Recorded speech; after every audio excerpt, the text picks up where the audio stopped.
friends, my name is Ness, and today I'll be talking about all of the books that I reread in 2016.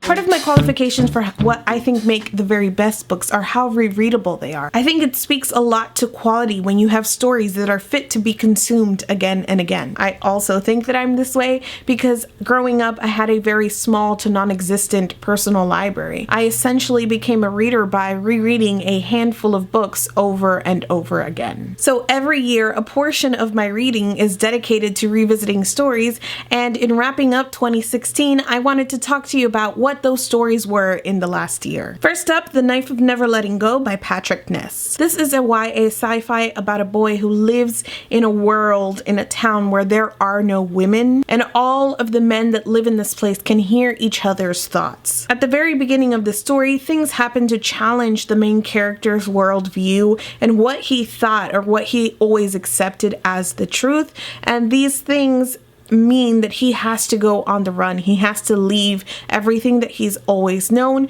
and the first thing that he encounters as he's on the run is a girl. I reread this book with my buddy reading group for a read-along, and doing it that way certainly made me more aware of its shortcomings. I think in my original review I pointed out everything that people had issue with. I think one of those things is the villain is what is called a mustache twirling kind of villain. His motivations are a little bit far-fetched, and it turns him into a caricature instead of a character, and that really follows the entire story. And there is a lot of back and forth because this is a journey story. So he is trying to get somewhere, he's trying to escape, and that almost makes the prose cyclical. However, I'm gonna defend this book for a second here and say that everything that Ness does, whether for good or bad in your opinion, still feels purposeful to me. I think what makes or breaks this first book especially is whether or not the cadence and cycle of what Ness creates is for you. Todd does go through a cycle of finding trouble and getting out of trouble, and it may seem repetitive, but I think it also speaks a lot to what Ness is trying to say about how inevitable it is that we grow up. In many ways, Todd is on the run from his destiny, and it keeps catching up with him. This book is filled with beautiful, heartfelt prose, and while Todd is annoying as all get out at the very beginning of the story, he really does come a long way during his journey. I kind of waffled on what to rate this book overall because, as I said, I really was able to see the places where this book kind of falters, especially in the first one. I think this story improves a lot in the second one. I think it gets even better, but I went back and forth on what I wanted to rate this. But honestly, part of rating is kind of comparing it to other things that are within the same category.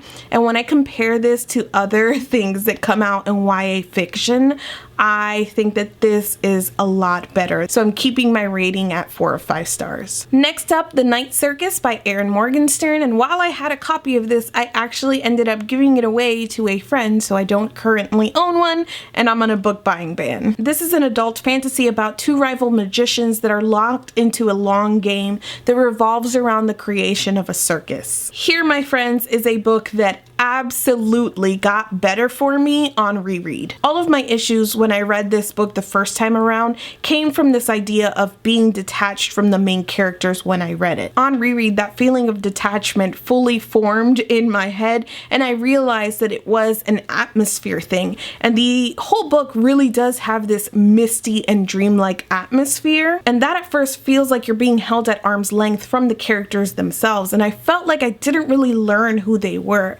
And then on reread, I truly realized that the setting, which is almost a character in this story, it is beautiful, it is well made, it is so prominent, and that setting, because it is almost a character, it is how we get to know the actual characters. The circus is their creation, and by all of the rich details that we get about the setting, we are learning who the main characters are. I bumped my rating up for this one to 4.5 out of 5 stars. Next, and And in preparation for the final installment in the series, I reread the first 4 books in the Fairyland series: The Girl Who Circumnavigated Fairyland in a Ship of Her Own Making, The Girl Who Fell Beneath Fairyland and Led the Revels There, The Girl Who Soared Over Fairyland and Cut the Moon in Two, and The Boy Who Lost Fairyland. I did a full series review, which I will link for you guys, because I did go into details about how I felt about each book. It's enough to say that this series remains one of my favorites of all time, and each reread makes me fall more and more in love with it. This reread also highlighted some of the fuzzier plot points to me, especially in books 3 and 4, but the characters and setting and writing far outweigh the plot for me, and it didn't hinder my enjoyment of the story in any way, shape, or form. Next, Pride and Prejudice and Persuasion by Jane Austen for my yearly rereads. For Pride and Prejudice, during this reread, I was struck by how well I knew this story. I mean, I've been rereading it yearly probably since I was a freshman in high school, but something about this experience specifically really felt like coming home to me. It was cozy and easy,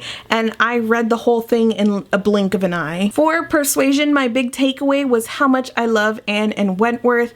I will always say that Pride and Prejudice is my favorite over this one, just because it was my favorite longer. I didn't read this one until I was in my later 20s, and I truly do love it, but I've loved Pride and Prejudice longer. So for me, it was great to be able to really see how much I love Anne and Wentworth as a couple. They know each other so well, and I think I picked up on that a lot through this reread. They were always able to tell what the other was feeling or thinking, and they remember things about each other's preferences and how they usually are, and I thought that was really heartwarming and a lovely part of the story. Next, The Golden Compass by Phillip Pullman, and this is part of my Folio Society set that I bought, which I honestly don't find reason to show you guys quite enough. After rereading, I bumped this rating up from a 4 to a 4.5 stars. Listen, I know that the first 100 pages of this book are slow, and I'm usually the person that gets super frustrated when somebody tells me that I have to put up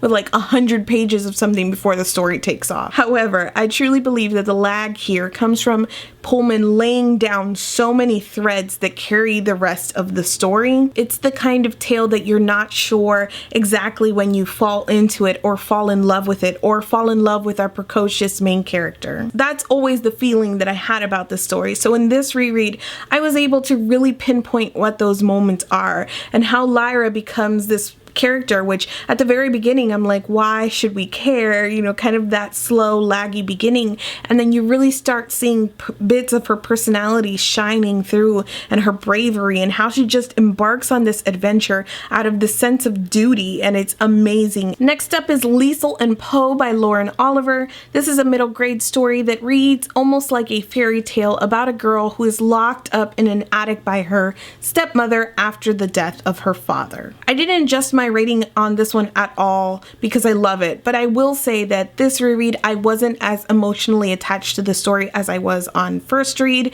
This is truly a story about grief, about how you deal with grief, about if you can move on from grief and how you do that, about how grief colors your world and the things that it does to your world when you're experiencing a loss. And I think it is so beautiful, especially because of its simplicity, and I read it at exactly the right moment because I was dealing with grief in my own life. So in reread, I didn't read it in the same place, and while I could still appreciate the simple story in the background and the way that it was exploring those themes, I didn't have the present emotional connection to it, and I can see how people might pick this up and only see that surface level, almost cliche story that is at the top, and just see that and not really appreciate what it's saying further. And I don't think that's the fault of the book. I think that is what we bring to the table, what the mindset that we come to when we approach this book. So I think it is very well worth the recommendations, and I've been recommending it since I started BookTube,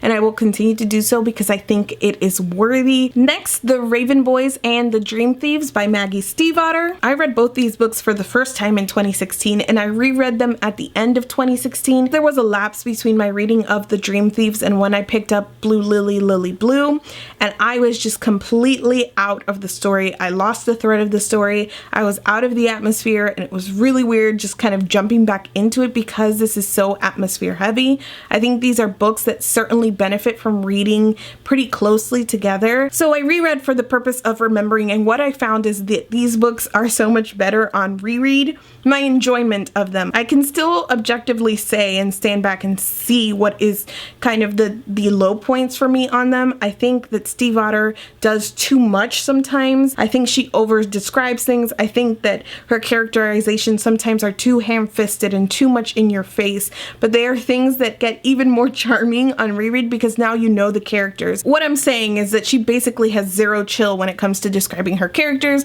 but it's something that you can enjoy more once you already know the characters. So those were the books that I reread in 2016, and I just kind of want to talk about some priorities that I had for rereading in 2017. My Brilliant Friend by Elena Ferrante, which I already mentioned because this is actually already in my January TBR. It's the book that I'll be rereading with my buddy reading group, which I will put the link to that in the description in case you would like to join in. Jane Eyre by Charlotte Bronte. This is another book that I tried to reread at least once a year, and I didn't get to it in 2016, so it's going to be a priority for 2017 before I get to Pride and Prejudice and Persuasion for this year's reread. The Shadow of the Wind by Carlos Ruiz Zafón, and this is the edition or the copy that goes with my drop caps, which you guys see hanging out behind my head on that shelf over there. Z is for Zafón, and this one came with my drop caps. I read this for the first time last year, but I knew right after reading it that I would want to reread because it is such a description and atmosphere heavy story that it really warrants rereading to get the full appreciation of it and to pick up more and more details within the story. Station 11 by Emily St. John Mandel, and the same applies here. This is a very layered story that is told in a non-linear way, and I think because of the setup of the story, this is the kind of book that will get better on reread because you notice more and you pick up more. The Strange and Beautiful Sorrows of Ava Lavender by Leslie Walton. I remember reading and loving this book, but that was before my time here on YouTube, on BookTube. Rereading this will really be about seeing how it holds up to my standards now and being able to talk to you guys about it in a more detailed way because it's fresher in my memory. That applies to my two next picks, Before I Fall by Lauren Oliver and This Is Not a Test by Courtney Summers. These are two that I know that I will probably be rereading with the buddy reading group. So some of these will be buddy reads, some of them will be personal reads,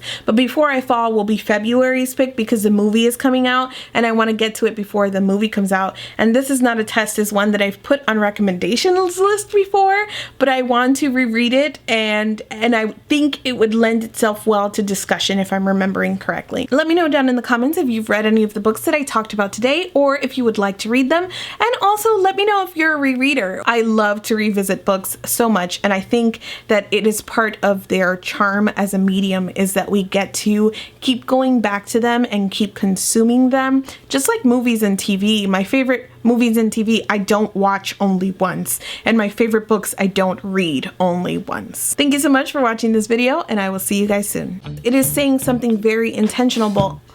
It is saying something very intentional about what the antagonist represents.